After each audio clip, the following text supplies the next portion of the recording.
Donc, avant qu'on ne se coupe tout à l'heure, je parlais des problèmes liés à la fécondité.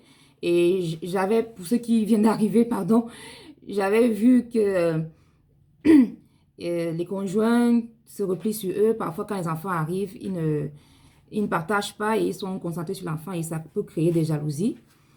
Quand on n'est pas prêt à accueillir les enfants, ça peut causer beaucoup de souffrance aussi. Parce qu'on peut avoir des enfants qui sont malades, par exemple. Parce qu'on a des amis, par exemple, qui voulaient tellement avoir d'enfants. Et quand ils ont eu un enfant, l'enfant était tellement malade que c'est devenu une croix pour la famille. Alors, est-ce qu'ils étaient prêts à assumer ça? Je me souviens qu'un jour, ils se sont dit vraiment, je crois qu'on était plus heureux qu'on n'avait pas d'enfant. Donc, il faut être prêt aussi à accueillir ces enfants-là. Et je disais aussi que parfois, on se retrouve à fréquenter des marabouts qui peuvent parfois nous proposer eux, leurs services en nous aidant à être enceintes à leur façon, c'est-à-dire qu'en vous donnant leurs propres enfants à eux, pas en vous trouvant des solutions à vous. Et je disais aussi que parfois, il peut y avoir mésentente dans le couple parce que les problèmes de fécondité, en général, on les laisse à la femme. C'est elle qui est tout le temps dans les hôpitaux à faire des examens et à faire tout. Mais le mari, lui, parfois, il ne se sent pas concerné parce que pour lui, gynécologue, c'est pour les femmes. Alors, il faut qu'il soit assez sensible pour accompagner sa femme dans ces situations-là. Et je disais aussi que parfois, les problèmes de fécondité ne viennent pas seulement de la femme. Ça vient aussi des hommes. Et dans nos traditions, nos parents avaient des façons de le cacher. Parce que c'était un peu comme c'est-à-dire qu'une impuissance, c'est-à-dire qu'une forme de faiblesse pour un homme de ne pas avoir des enfants. Alors, ce qu'ils faisaient, c'était que beaucoup de fois, ils préféraient demander à leurs amis ou à leurs frères de faire des enfants pour eux dans leur famille. Et ça ne se savait pas. Parce qu'eux, ils savaient garder le secret. Donc, je ne sais pas si c'est encore possible aujourd'hui. Donc, ça, je ne sais pas. Donc, face à toutes ces difficultés, c'est-à-dire que qu'est-ce qu'il faut faire? Est-ce que on est appelé à être condamné pour toujours? Est-ce qu'on est appelé à demeurer dans la souffrance? Et quand nous, on a essayé de penser à tout ça, on a pu trouver quelques pistes de solutions qui peuvent aider quelques-uns, mais ce n'est pas pour tout le monde. C'est vrai que on peut dire que parce que moi je parle, j'en ai, mais c'est vrai que ce n'est pas toujours évident parce que de mon expérience à moi, je ne vous en parle pas des opérations, des hôpitaux et du stress, des maladies et tout ce que ça comporte. Donc, il faut être prêt à assumer toutes ces choses-là. Donc, quelques pistes d'amélioration. Donc, pour avoir des enfants, il faut toujours se poser la question. C'est-à-dire que, pourquoi est-ce qu'on veut avoir des enfants? C'est-à-dire que quand on se met ensemble, pourquoi est-ce qu'on veut avoir des enfants? Est-ce qu'on est prêt à accueillir et assumer ces enfants? Parce que même le fou peut faire des enfants. Vous-même, vous savez, il y a des fous qui ont des enfants, il y a des folles qui ont des enfants. Donc, il faut être prêt à assumer les enfants. Parce qu'un enfant, c'est un être à part entière. Il faut être dans sa vie avant. Il faut penser l'enfant. Il faut faire l'enfant. Il faut l'assumer après la naissance. Jusqu'à ce qu'il devienne un homme. Parce qu'on est parents jusqu'à ce qu'on meure. Parce que même aujourd'hui, moi, mes parents s'occupent toujours de moi. Et on s'occupe de ses enfants jusqu'à ce qu'on meure. Donc, et il faut être prêt à l'assumer. Parce que ce n'est pas une tâche facile. Ce n'est pas une tâche facile. Ça peut être du bonheur comme ça peut être une source de grande souffrance. Et il faut qu'on le chasse, on le sache. Les enfants, c'est le bonheur, oui. Mais ça peut aussi être une croix. Et il faut le vivre. Une chose que je voyais aussi, c'est qu'il faut éduquer les couples. Comme vous êtes là ce matin, il faut se former. Et puis, moi, je vous dis bravo parce qu'au moins vous aurez une longueur d'avance sur les autres. Il faut se former au mariage. Il faut se former à la fécondité. Il faut savoir à quoi on s'attend quand on veut ou pas avoir des enfants. Parce que ce n'est pas tout le monde qui veut avoir des enfants. Il y en a qui ne veulent pas en avoir. Parce que, soi-disant, ça fait du bruit, ça dérange, il faut s'en occuper, non? Ou ça va nous déformer le corps. Donc, je ne veux pas être grosse. Donc, il y a des gens qui ne veulent pas du tout en avoir. Chacun a ses raisons. Donc, pour en avoir, il faut être prêt à l'assumer. Parce que ce n'est pas toujours de gaieté de cœur. Il faut dialoguer en couple sur la fécondité parce que ce n'est pas seulement le problème de la femme. Il faut partager. Si c'est une souffrance, si on peut avoir des enfants, on doit partager l'éducation de ses enfants. Si on ne veut pas en avoir, on doit être d'accord. Si on en a, il faut l'assumer. Et si on n'en a pas, comment est-ce qu'on le gère? Parce que beaucoup de fois, ce qu'on remarque, c'est que c'est une personne qui gère, celle qui ne peut pas enfanter. Et c'est une grosse souffrance. Parfois, l'homme, il trouve d'autres solutions. Et vous connaissez les familles africaines. On va lui proposer d'avoir d'autres enfants avec d'autres femmes. Et finalement, c'est la femme qui va rester en souffrance. Une chose qu'il faut savoir, c'est qu'il faut éviter l'obsession. Parce que l'obsession nous bloque entièrement. C'est-à-dire, quand je suis obsédée, c'est-à-dire que je veux avoir un enfant, comme on dit, là, c'est justement à ce moment-là que ça devient impossible. Parce que je suis tellement concentrée que je veux, là. Après 1 mois, 2 mois, 3 mois, comme je disais tout à l'heure, quand ça ne vient pas, alors on commence à stresser. On est obsédé, je veux à tout prix. Et on se bloque. Et plus tu es obsédé, et moins tu as la chance d'en avoir. Parce que je vais vous dire, l'expérience a montré que plus tu es obsédé, quand tu es obsédé, c'est comme si tu bloquais ton système reproductif. On a l'expérience de beaucoup de personnes que c'est au moment où elles ont décidé de ne plus y penser qu'elles ont eu des enfants. J'ai une maman ici qui me parlait de sa fille qui, après avoir tout essayé, n'a pas pu avoir des enfants. Elle a arrêté d'essayer d'avoir un enfant. Elle a adopté une petite fille et quelques années après, elle s'est retrouvée enceinte. Elle n'y croyait même pas. C'est-à-dire qu'elle est même tombée malade, même qu'on lui disait, elle n'y croyait même pas du tout. Et aujourd'hui, elle a 2 enfants. Un bébé qu'elle a adopté et un bébé qu'elle a couché d'elle-même et auquel elle n'a même pas pensé. Mais elle s'est concentrée à donner de l'amour. Parce qu'au fond, le désir d'avoir d'enfants, c'est qu'on a beaucoup d'amour en nous à donner.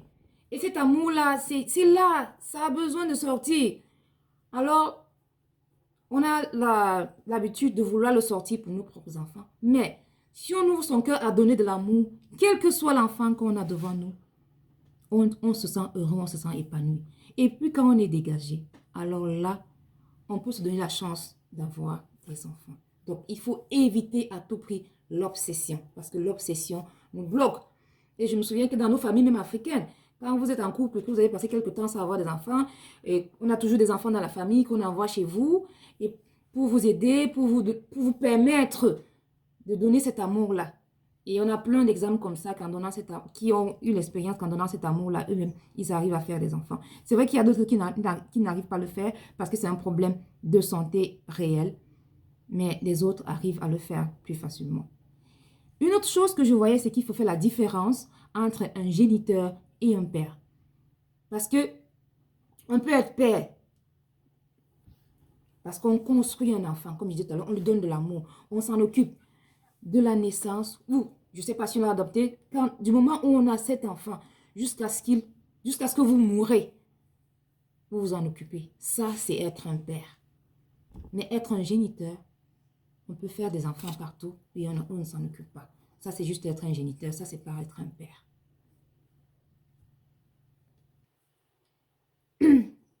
Autre chose que je voyais encore, c'est que il faut donner du sens au mariage. Parce que le mariage en lui-même, c'est une vocation. C'est-à-dire, quand on s'engage dans le mariage, on se dit, je te prends comme époux et je me donne à toi pour t'aimer fidèlement tout au long de notre vie. Dans cette phrase-là, il n'y a pas, enfin, il n'y a pas fécondité. Je me donne à toi pour t'aimer fidèlement tout au long de notre vie. Et c'est ça qu'il faut mettre en pratique dans le mariage. Le catéchisme nous dit, l'Évangile montre que la stérilité physique n'est pas un mal absolu. Les époux qui, après avoir épuisé les recours légitimes à la médecine, souffrent d'infertilité s'associent à la croix du Seigneur, source de toute fécondité spirituelle. Ils peuvent marquer leur générosité en adoptant des enfants délaissés ou en remplissant des services exigeants à l'égard d'autrui. Ça, c'est ce à quoi nous sommes tous appelés. C'est-à-dire que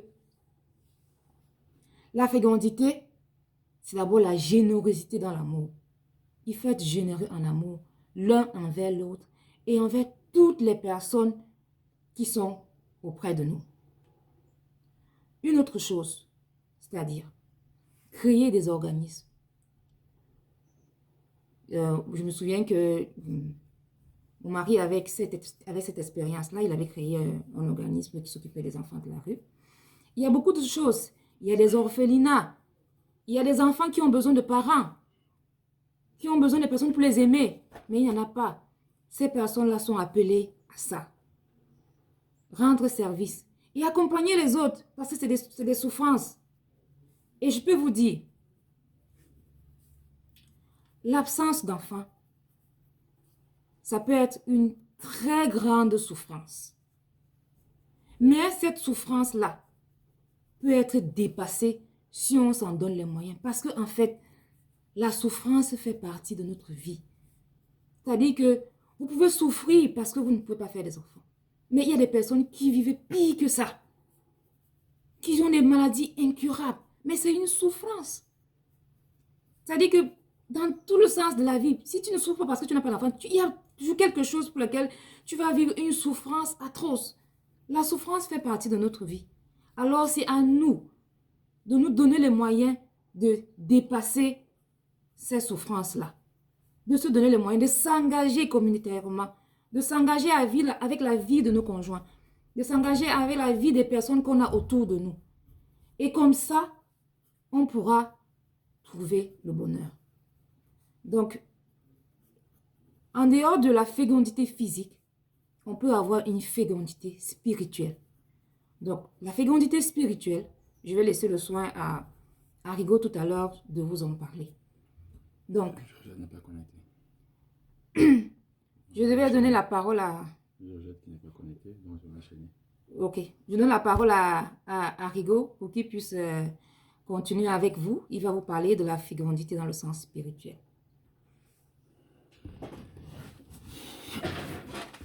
Bien. Alors, bonjour tout le monde. Je suis content de vous avoir là tous nombreux. Je vais arrêter le partage sur ce... Ah non, c'était même pas partagé en fait. C'était juste un PowerPoint. C'était pas partagé. Vous m'avez pas signalé que c'était pas partagé. Désolé. Désolé. Bonjour Christina, je suis content de te voir. Bonjour Aurélien, bonjour Corinne. Ben, je vais faire un résumé pour ceux qui ont raté la première partie, pour qu'on essaie d'être tous en phase au moment de la mise en commun tout à l'heure, au moment des échanges, qui va intervenir d'à peu près 10 minutes. Notre idée, c'est lutter pour votre bonheur. Dans le cadre du Verbum Dei, du mouvement Verbum Dei, ici au Canada et à travers le monde de la diaspora.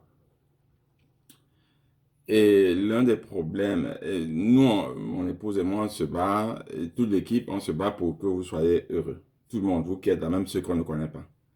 Et c'est pas sans intérêt. C'est-à-dire que c'est pas une générosité gratuite. Si vous êtes heureux, nous aussi, on va partager votre bonheur. D'accord?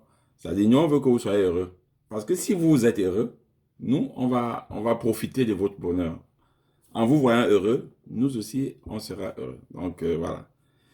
L'une des entraves au bonheur, c'est justement ce problème, cette question de fécondité. Vous conviendrez avec moi que c'est une question importante. Et Manuela Raïssa est allée au fond des choses. Elle a dit tellement de choses que je vais juste replacer un peu le décor et dire la question de fécondité a deux sens. L'un des sens, c'est justement ne pas avoir d'enfant. Et l'autre sens, c'est justement à s'arrêter d'avoir s'arrêter d'avoir d'enfants. Donc, mon parent est là, Jean-Marie, il va peut-être dire un mot, ou Virginie, la marraine de Raïssa, va dire un mot sur cette question.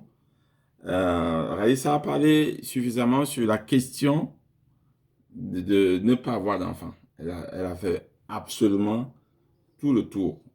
Elle a surtout souligné la souffrance qui est générée par le désir d'avoir d'enfants et qu'on n'a pas. Voilà. C'est une souffrance, elle a dit clairement, c'est une souffrance qui est naturelle, qui est consubstantielle à l'homme. C'est-à-dire que nous partageons la souffrance de toutes ces personnes-là qui voudraient avoir d'enfants et qui ne parviennent pas. Nous, on vous comprend. Parce que il y a une parole qui dit dans la Bible que soyez, remplissez la terre, soyez féconds, multipliez-vous. Dans Genèse, chapitre 1 ou 2 ou 3, quelque chose comme ça. Soyez féconds. C'est-à-dire que c'est juste une façon de dire que l'homme qui naît est né pour féconder.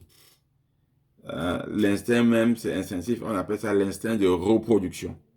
Donc, la première chose qu'on voudrait faire, c'est vous expliquer pourquoi vous êtes malheureux quand vous ne parvenez pas à avoir d'enfant. Pourquoi vous êtes triste. Parce que c'est consubstantiel à votre être. C'est naturel. C'est-à-dire, une femme, un homme, une femme est née pour être maman, instinct de reproduction. Un homme est né pour être papa, instinct de reproduction. Voilà, c'est l'aspect, j'allais dire, animal de notre être. Ouais, une plante doit se reproduire. Un chien doit se reproduire. Alors, quand tu ne parviens pas à y arriver, c'est normal que tu sentes qu'il y a quelque chose qui n'est pas correct. C'est normal que tu puisses, j'allais dire, en souffrir. Parce que tu te dis, peut-être qu'il y a quelque chose qui ne fonctionne pas en toi, peut-être que tu n'es pas un homme, même l'aspect animal que je viens d'évoquer d'un homme n'existe pas en toi. D'accord? Donc, voilà la première chose, la toute première chose que je voulais souligner. C'est-à-dire que ta souffrance, on peut la comprendre. Ne sois pas surprise toi-même d'être souffrante. Ça va lier. Ne sois pas surprise d'être souffrante. C'est normal. C'est ton être qui s'exprime dans ce qu'il a d'essence profonde. Maintenant, le débat que nous faisons maintenant, c'est pas de discuter ta souffrance. D'accord? La souffrance est déjà là. Mais comment tu avances? Voilà la problématique. Raïssa l'a évoqué tout à l'heure. Première chose, fais le tour des hôpitaux.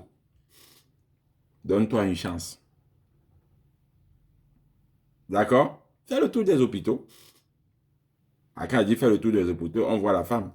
Dans beaucoup de mariages, parfois, et généralement, c'est les hommes. Beaucoup d'hommes sont aussi inféconds. Pour des raisons scientifiques, que le truc a fait ci, le truc a fait ça. Je ne veux pas rentrer dans tous les détails. Je connais, du fait de l'expérience, beaucoup de noms techniques, que le machin, ça ne sécrète pas assez suffisamment, donc beaucoup de trucs compliqués là. Donc, donnez-vous votre chance. Allez à l'hôpital, rencontrez le médecin, discutez avec le médecin.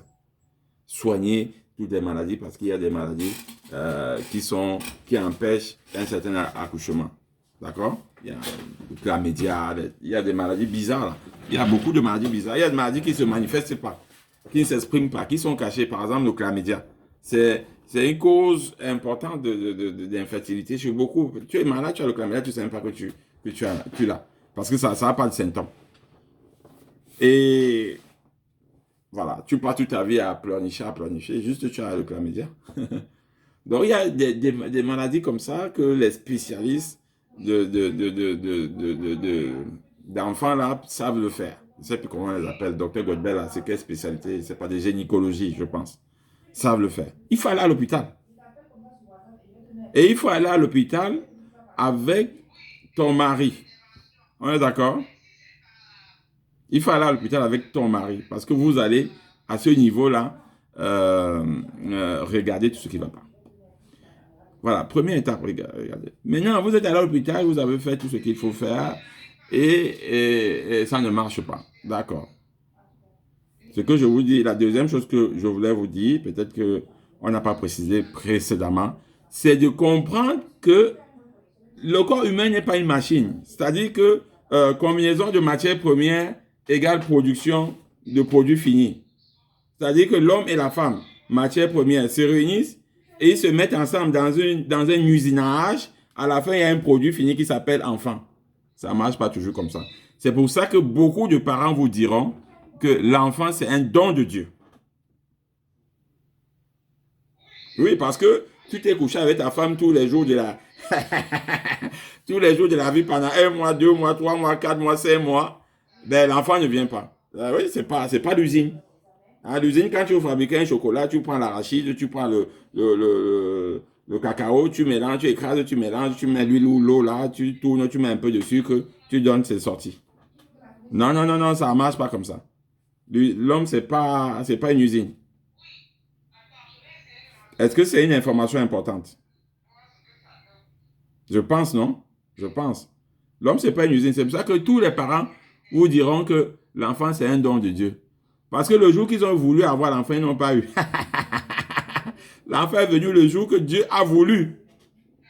L'enfant est venu le jour que Dieu a voulu. Parfois, ça arrive même à 57 ans. Donc, il faut la patience. C'est ça que je voulais dire. La deuxième chose que je voulais dire. C'est la patience. C'est la patience.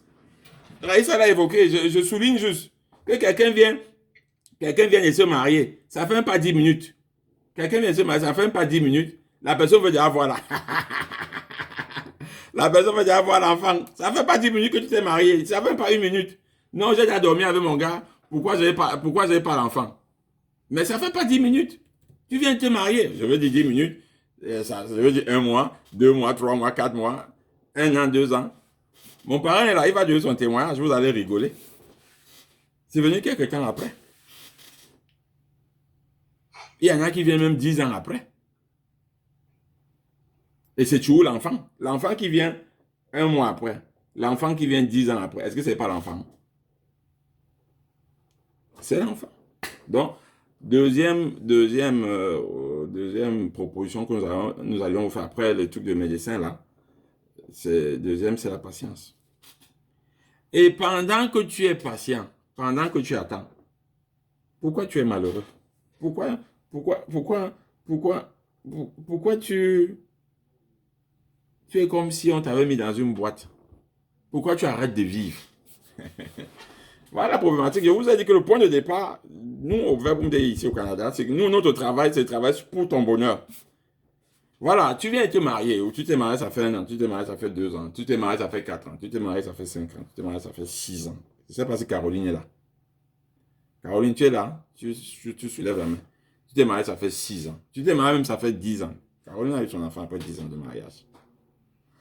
Ou, voilà, tu es là. Voilà, Virginie. Tu vois, tu te connectes par la non compliquée là. Je ne voyais même pas. Virginie, quand même. Après, tu vas parler. Tu vas écouter. Tu t'es marié, ça fait 10 ans. L'enfant va venir après 10 ans.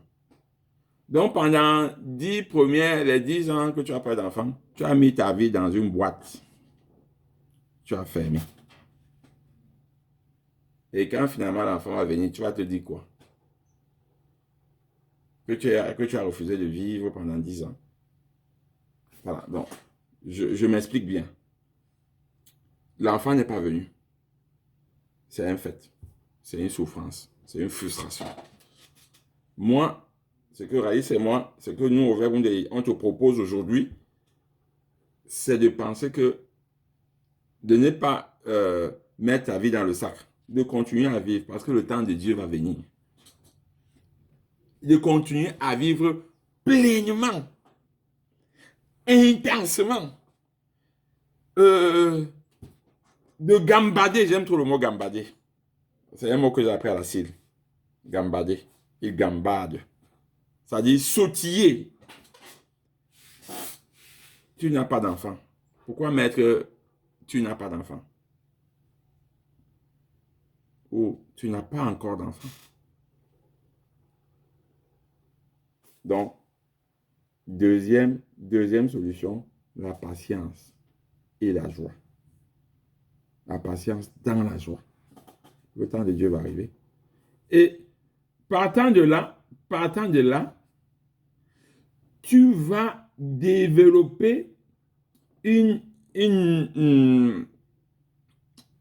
réaction à ceux qui te demandent quand est-ce que tu auras l'enfant, quand est-ce que tu auras l'enfant.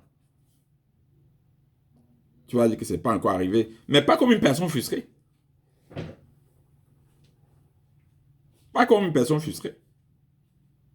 Je me rappelle de mon parent, je fais son témoignage parce que quand il va parler tout à l'heure, certainement il va oublier. Mais comme j'ai vécu ça avec lui, il est là.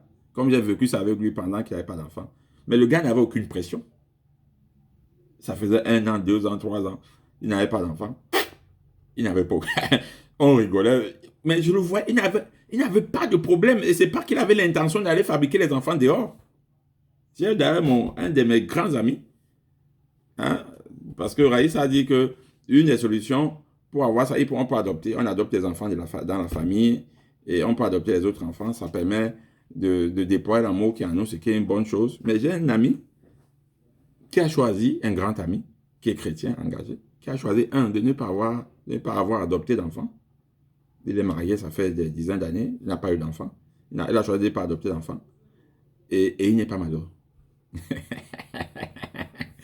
Il n'est pas malheureux. Je vous parle de ça pour que vous posiez la question de savoir quel est le mindset de cette personne, quelle est la façon de penser de cette personne. Ou est-ce c'est une personne joyeuse, mais profondément. C'est une personne non seulement joyeuse, mais qui donne la joie autour de lui. Ben, c'est une personne qui n'a pas d'enfant. Ça fait 15 ans de mariage, je pense. Je pense qu'il a 15 ans de mariage. Il n'a pas d'enfant, ça fait 15 ans de mariage. Est une personne joyeuse. Et qui donne la joie autour de lui. Sa femme aussi est joyeuse. Et elle donne la joie autour d'elle. Pourquoi toi, tu dois choisir de t'enfermer dans la boîte?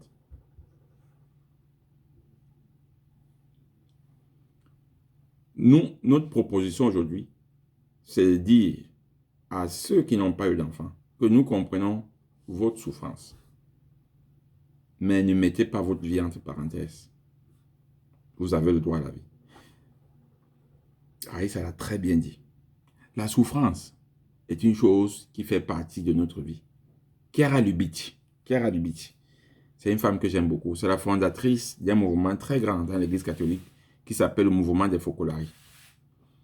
Elle a dit quelque part que tu sois riche, pauvre, la souffrance fait partie de ta vie.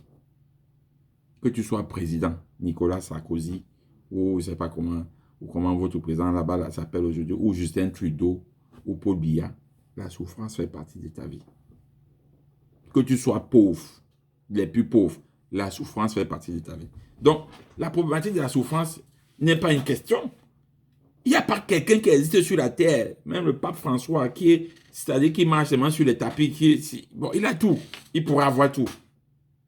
La souffrance fait partie de ta vie. Mais la souffrance n'est pas un empêchement au bonheur. Ça, je l'ai dit depuis. Le bonheur, c'est une conjugaison de la souffrance. Hein, Christina? Le bonheur, si quelqu'un pense qu'il peut vivre sans souffrir, la personne se plante sur toute la ligne. Parce que le quotidien de la vie, le coronavirus, le virus corona, hein, c'est la souffrance. La température, c'est la souffrance. Moi, je suis au Canada. Dans bientôt, là déjà, on est à 13 degrés, 12 degrés. Dans bientôt, on va descendre à moins 40. Ça sera la souffrance. Tu seras à Douala, tu vas faire tes 35 degrés. Tu seras à Maroua-Garoua, comme mon parrain. Tu vas faire tes 45 degrés. Ce sera la souffrance. L'enfant va pleurer la nuit. Ça sera la souffrance. Donc, le bonheur, ton bonheur. Donc, ce que nous on veut te proposer, c'est ne te ferme pas. Tu peux, il y a une mine d'or dans ta vie. Il y a vraiment, il y a de l'amour. Et ça, c'est la partie que Raïssa m'a donnée. C'est la partie sur la fécondité spirituelle. Il y a de l'amour au fond de toi qui veut exploser. C'est ça la souffrance. La souffrance de manque de fécondité, c'est que j'ai un débordement d'amour au fond de moi qui veut exploser et je n'ai pas où l'exploser. Et du coup, ça me fait souffrir. On est d'accord? Du coup, ça me fait souffrir. Non, tu n'es pas obligé de verser ce débordement d'amour seulement sur la chair de ta chair. C'est égoïste, ça. C'est ça que c'est Dieu, ce que j'ai dit. Hein? C'est ça que c'est Dieu, ce que j'ai dit. Non, non, non, non. L'amour que Dieu a mis dans ton cœur, parce que je vous fais le parallèle, pour ceux qui sont chrétiens parmi vous. Il peut en avoir qui ne sont pas chrétiens, je respecte ça, hein? Je respecte la ligne de chacun. Mais pour ceux qui sont chrétiens parmi vous, la définition de Dieu, c'est que Dieu est amour. Et il nous a créés à son image et à sa ressemblance. Donc nous aussi, on est amour. Donc au fond de nous-mêmes, il y a un débordement d'amour qui demande à sortir. Et qu'on n'a pas. Ouais, les mamans, les femmes disent souvent que j'ai envie de le prendre dans mes mains. J'ai envie de ne pas dormir de la nuit à cause de mon bébé. J'ai envie. Oui, ça c'est le débordement d'amour au fond de toi. Mais pour le faire, tu n'as pas besoin de la chair de ta chair, ma chérie. Hein, Aurélien? Hein? Tu n'as pas besoin de la chair de ta chair. L'amour sort. Prends n'importe quel enfant, tu le prends, bébé. Tu l'aimes totalement. Tu penses à son avenir. Tu veux qu'il soit ingénieur, comme mon parrain. Tu veux qu'il soit ministre. Tu veux qu'il soit président. Tu veilles sur lui chaque jour. Quand il est malade, ça t'affecte. Tu cours à l'hôpital. Cet amour-là que tu as au fond de toi. Tu n'as pas besoin de la chair de ta chair. Et je peux vous assurer, nos parents l'ont compris depuis. Dans les familles, parfois, qui ne parvenaient pas à avoir d'enfants, Raïssa l'a souligné, ils prenaient un enfant de la famille, ils donnaient à la maman. Et dépendamment de ce que la maman aimait cet enfant, comme son propre enfant, parfois elle arrivait à faire elle aussi d'enfant parce que elle s'est, comment on dit, détachée. Elle s'est libérée. On dit au Cameroun qu'elle s'est détachée. C'est-à-dire que tu as commencé à aimer fortement. Ça a libéré les blocages qu'il y avait au fond de toi. Ça, c'est une autre solution. Hein. À ne pas s'imposer. C'est une solution ancestrale de nos aïeux. Et bam, elle a commencé à aimer l'enfant. Moi-même, je suis un enfant qu'on a donné à mon oncle qui ne parvenait pas à avoir d'enfant. Et ma tante, qui est aujourd'hui ma mère, m'a aimé complètement. Et après, derrière, elle a eu 5 enfants. Mais pendant au moins 7 ans, elle n'a pas eu d'enfant. Mais elle m'aimait, elle m'adorait. Donc, c'est une solution. Non, la solution à la fécondité, c'est d'aimer. Et de ne pas rester coincé. Tu n'as pas eu ton propre enfant, mais tu as plein d'enfants. Moi c'est tonton Rigaud. mes enfants, parfois, ils ne savent même pas s'ils sont mes enfants. Tellement il y a des personnes qui sont mes enfants. Tellement il y a des personnes qui sont mes enfants. Moi, aujourd'hui, je pars en France, je vais dormir chez 10 personnes. Je pars en Allemagne, je vais dormir chez 10 personnes. Je vais en Espagne, Christine est là, je vais dormir chez 10 personnes. Je vais au Cameroun, je vais dormir sur 500 personnes. Je vais en Guinée, je vais au Congo. J'ai des enfants partout, mais des personnes pour qui je suis vraiment leur père. La fécondité spirituelle. Des personnes pour qui je me suis arraché les cheveux pour que les personnes puissent avoir le bonheur dans leur vie. Pour que ces personnes puissent être joyeuses. Des personnes pour qui j'ai donné de mon temps. Pas 1 minute, pas 2 minutes. Chaque jour, 5 heures, 6 heures, tous les jours, jusqu'à ce que je te vois sourire. C'est ça la fécondité spirituelle. Aimer. Aimer tes enfants. Oui, ça l'a dit. Ne pas, parce que la reproduction, il y a un mot technique. Hein, quand tu accouches sans t'en occuper là, la fécondité, oui, c'est-à-dire que elle a même dit de manière ironique que même le genre de fécondité là, même le fou sait faire. Mais la fécondité à laquelle on t'appelle toi, c'est une fécondité spirituelle, c'est-à-dire intellectuelle. Quand tu as pensé, on dit en science, on dit que pour qu'un enfant soit bien au niveau psychique, il faut que sa naissance soit préparée 11 ans avant son arrivée. C'est-à-dire que 11 ans avant qu'il ne naisse, que sa venue soit préparée. Ça veut dire quoi? C'est-à-dire que quand tu es encore jeune fille, jeune gars, tu penses à ce que ton enfant sera. Tu penses que tu ne vas pas prendre de la drogue, tu penses que tu ne vas pas faire ci, tu penses que tu ne vas pas avoir un tel comportement de vie simplement parce que tu es en train de préparer l'avenir. Ça, c'est la fécondité